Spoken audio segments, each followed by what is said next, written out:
Hey everyone, and welcome back to another video from Aman Talks FPL. In today's video, we're going through my GAMEWEEK23 team selection, taking a quick look at how I went in GAMEWEEK22 and what my transfer plans and thoughts about my team are heading into GAMEWEEK23. There is potential for a double game week, so lots to get into. So if you do enjoy the video, really appreciate a thumbs up. Do please consider subscribing to the channel as well. And if you haven't already seen my brand new NRL SuperCoach channel, do check that out as well. I'll leave a link for that in the description below. But let's get straight into the video. So let's take a quick look at how my team went in GAMEWEEK22. Cutting to the chase, overall it wasn't a great double game week, and really the main threat to my rank was Bruno Fernandes. You can see they're hiding away in the corner just mocking me.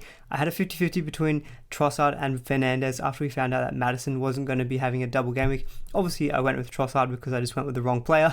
Obviously a lot of that is hindsight, but he only scored 3 points in his double game week, and Fernandes scored a monster. I don't even know what it is. I think he scored 14 and 9, so what's that, 23 points. I don't know if I would have captained Fernandes, but still either way it was a big swing in ranks. You can see I went down to 27.5k when I was sitting around 17k, so it was a pretty significant rank drop, but still happy with the position that I am in at this point in the season. Still got all my chips in play as well. Just taking a quick look around the team. So De Gea I did bring in for a -4, taking out Ben Foster. I had a lot of money freed up from doing Heung-min to Trossard. I was pretty happy with the move as well. He scored 4 points in each of his games, didn't get a clean sheet, but he racked up a lot of saves as I thought he would. Single game week defenders of Trent and Cancelo, again just showing how good they are and the risk of looking over these single game week players, because a lot of them did outscore the double game week options this particular week. In defense, I had to choose between Davies or Dawson. Davies was potentially going to have a double game week of Arsenal and Leicester, but we obviously found out that Arsenal game got postponed, so only the 1 pointer for Davies. Obviously Spurs conceding the 2 goals in that game. In midfield, not really much to speak of as well. You got Bernardo and Jota both blanking for 3 points. Bowen scoring a goal as well, just continuing his hot streak. And Trossard, my transfer in, was benched in his second game against Chelsea, so not ideal. And he did also miss a 1-on-1 big chance in the first game as well against Crystal Palace, so that was pretty crushing. So there were some good signs from Trossard even when he came on against Chelsea, but ultimately he blanked and there was a big rank swing not going with Bruno. Up top, again the forwards just not delivering. Antonio chipped in with a single assist. He could have had a second assist for Bowen towards the very end of that Leeds game. Josh King blanked as well, with João Pedro actually scoring the only goal against Newcastle. And then Ronaldo, obviously the story, he missed the first game against Aston Villa and then blanked against Brentford, only playing the 70 minutes. So overall, very disappointing. Not really much to speak of on my bench there. You can see Ramsdale and Martinelli both blanked due to that postponement. Craig Dawson only the 1 point as well. So overall, yeah, not too happy with how the week went. Only the 52 points, but still okay with that overall ranking at this stage. So let's see what I'm looking to do for Game Week 23. So this is how my team is currently set up for Game Week 23. At the back, we've got Ramsdale. I just favour his potential for a clean sheet over De Gea, but there is obviously a bit of risk around whether that Arsenal-Burnley game is going to go ahead, because both teams have been impacted by injuries and COVID, and so there is a potential chance for a postponement there. But if not, very happy to have Ramsdale at the back, and obviously we've got a fairly good replacement in De Gea as well if Ramsdale doesn't play. In defense, very happy with Cancelo and Trent, who currently has my captaincy armband as well. We'll touch on captaincy as well. It is definitely an open discussion this particular game week, but Cancelo away to Southampton and away for Crystal Palace for Trent. I think clean sheets for Trent maybe a little bit less secure than the likes of Cancelo,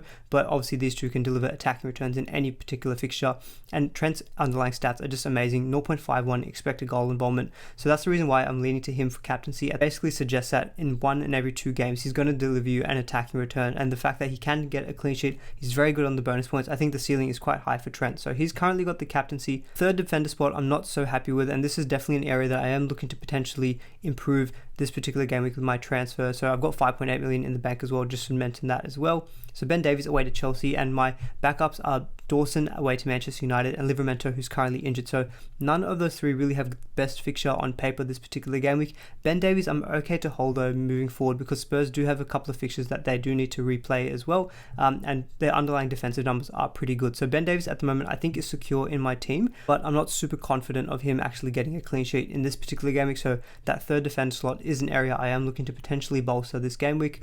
Looking at the midfield and the forwards, again there's just a few positions I'm just not totally happy about. So I would say Bernardo Silva and Trossard on the bench there are definitely my kind of like weak links. I think in the midfield I'm okay with Bowen, Jota and Martinelli. Martinelli does have a few blanks coming up, but around his blanks he does have very nice fixtures against Burnley, Brentford and Watford. So I'm very happy to keep Martinelli. He's got very good underlying stats, and at the moment he's actually got my vice captaincy, and I could potentially even captain him as well if we do get some better news that Arsenal Burnley game has a good chance of going ahead. Just circling back to Bernardo and Trossard. So Trossard, he's got Leicester away, which is not a bad kind of fixture on paper for an attacking point of view, because Leicester have been pretty poor at the back recently. So I am tempted to also play Trossard over Antonio, but then Trossard does have a blank in GameWeek 24, but then he does have a nice run of fixtures after that.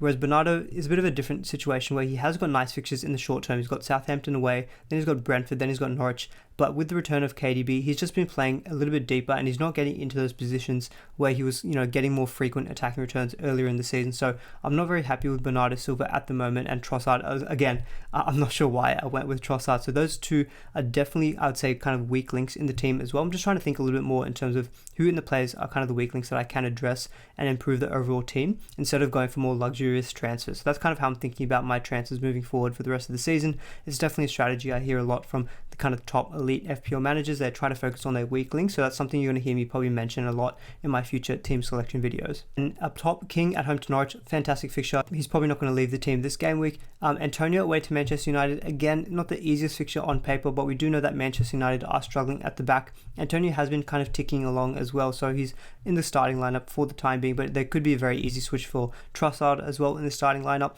And then we've got Ronaldo at home to West Ham. Now, Ronaldo did not look very convincing away to Brentford. Still has a good underlying stats. We still do think that he's on penalties, but there just seems to be a bit of like question marks or unrest about him at Manchester United. It's very clear he was kind of unhappy with that substitution away to Brentford, and even though the stats are good, he's just not delivering quite enough, I think, for a £12.5 million asset. And so he definitely also has a question mark around him as well. And then on the bench, we've got De Gea, Trossard, Livramento, and Craig Dawson. And again, just kind of circling back to those kind of weak links, I think of maybe Craig Dawson, Livramento, Bernardo Silva, Trossard, and maybe even Ronaldo or Antonio. So there's quite a few players in my team I'm not 100% confident in, and there are definitely a few transfer targets that I am eyeing up. See, the big question mark is whether Aston Villa, Burnley, or Leeds have a double game week. If there is confirmation that Aston Villa do have a double game week, there's a very strong chance that I'm going to definitely do a defender switch, and probably would be Craig Dawson out for either Dean or Cash. Probably am leaning towards Dean. I know in my previous video I was talking about maybe he's a bit more of a rotation threat, but I thought about it a little bit more, and they spent quite a bit of money on him. And some great stats that I heard from FPL Black Box as well was that Matt Target's attacking stats really have fallen with the Gerrard at the helm, and so Luca Dean is a big upgrade in that position, and so I do think that Luca Dean will be the first choice left back for Aston Villa, so I'm a bit more confident going for Dean. So I think Dean for Dawson would be a very easy switch for me if Aston Villa do get a double game week. And if it was Leeds who got a double game week as well, I probably would take out either Bernardo or Trossard. I'm just not quite sure which one yet, and it probably would be for Rafinha. Rafinha is very talismanic for Leeds. We think that he's still on penalties, a lot of set pieces, a lot of assist potential for him as well. And I probably would lean to maybe taking out Bernardo Silva as well, just because when Trossard blanks in GameWeek 24, that could then be a very easy switch of Trossard up to Salah with all the money that I've got in the bank. I'll also jump onto LiveFPL in a bit just to kind of help you visualize these moves in my head. And I'm not even adverse to taking a -8 as well, for Ollie Watkins if he also does have the double game week, because I would definitely want to captain as well a double game week player. I could either then do Ronaldo or Antonio out for Watkins. Part of me thinks that Ronaldo still has some very good attacking fixtures moving forward, still has good underlying data, so I would lean to maybe taking out Antonio for Ronaldo, but Ronaldo still isn't really justifying his price point. The benefit of taking out Ronaldo would be we could use that extra money to pump into the midfield to get the likes of a Kevin De Bruyne or even a Raheem Sterling as well. So those are kind of my initial thoughts around the team. And it is worth mentioning that if we don't get a double game week, I am also open to the idea of just saving the free transfer for this week, just rolling the team out, and then having 2 free transfers next week with a lot of money in the bank will definitely help getting in Salah, and also then maybe getting in any potential player who does have a double game week, or just maybe whatever the next best thing, because we are playing a bit more of a short-term style of game for FPL at the moment. So what I'll do now, I'll just jump into LiveFPL and just kind of help you visualize some of those transfer thoughts that I've got in mind at the moment. My team currently on LiveFPL, I've actually just made a late switch of Trossard in for Antonio. Reason being is that I've already got Bowen away to Manchester United, so Leicester have been pretty poor defensively, so I think Trossard is still an okay play in this particular game week as well, even though I wasn't very happy with actually bringing him in this particular game week. So it's worthwhile mentioning, as you can see up the top there, I've got the 1 free transfer, 5.8 million in the bank, which is, it's a significant amount of money, and really that's going to be Mo Salah money. So you can see I can do in one move Bernardo Silva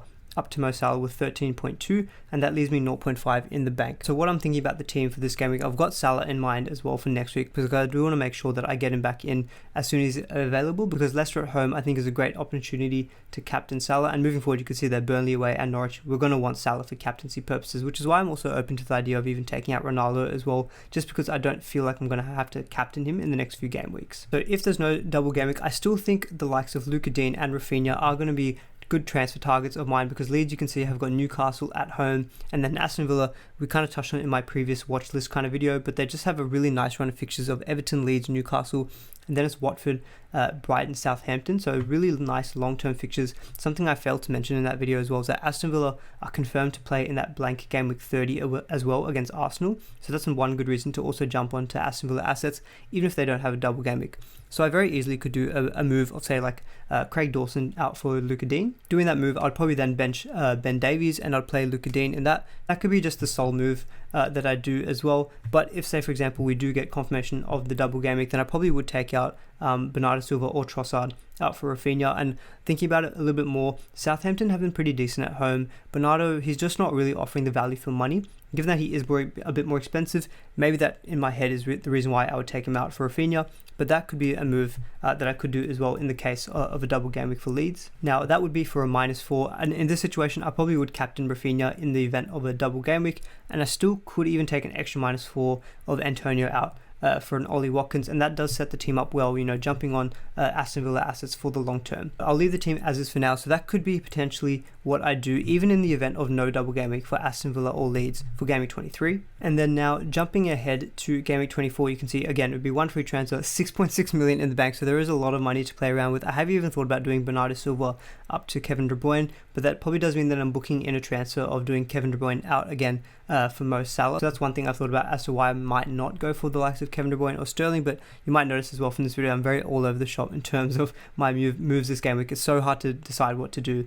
So you can see for Game Week 24, if we suspect that Salah is going to be back, you can see that Trossard does have a blank. Obviously, I don't have to take out Trossard. I can very easily just sub him out and play in Antonio instead. And I could even sub out Josh King for Ben Davies as well, who's got a good fixture at home to Southampton. Then either of my goalkeepers, Ramsdale away to Wolves or De Gea away to Burnley, could very easily be played in either of those matchups. But Salah is the one that we're going to want here. So 6.1 value in Trossard and 6.6 million in the bank. It actually gives me exact money to go to Salah in Game Week 24, and that would just be for one move. So obviously that's keeping a lot of money in the bank, which you could view as inefficient, I guess, for Game Week 23. But that's the reason why for this particular game week in Game Week 23, I'm looking to just make more low-key moves, or just do a defender transfer of like Luca Dean, maybe get in Rafinha as well, although it's not absolutely necessary. And then in this situation, I probably would bench Martinelli away to Wolves, because Wolves are a pretty good defensive outfit.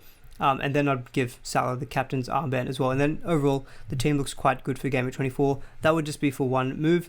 If potentially, I was cut short by maybe any potential price rises, I could take money out of like a Ben Davies, and I could even just drop down to like an Ayet Nouri, because he's a Wolves defender, could be also a good option to go for as well. Or I could just take money out of De Gea.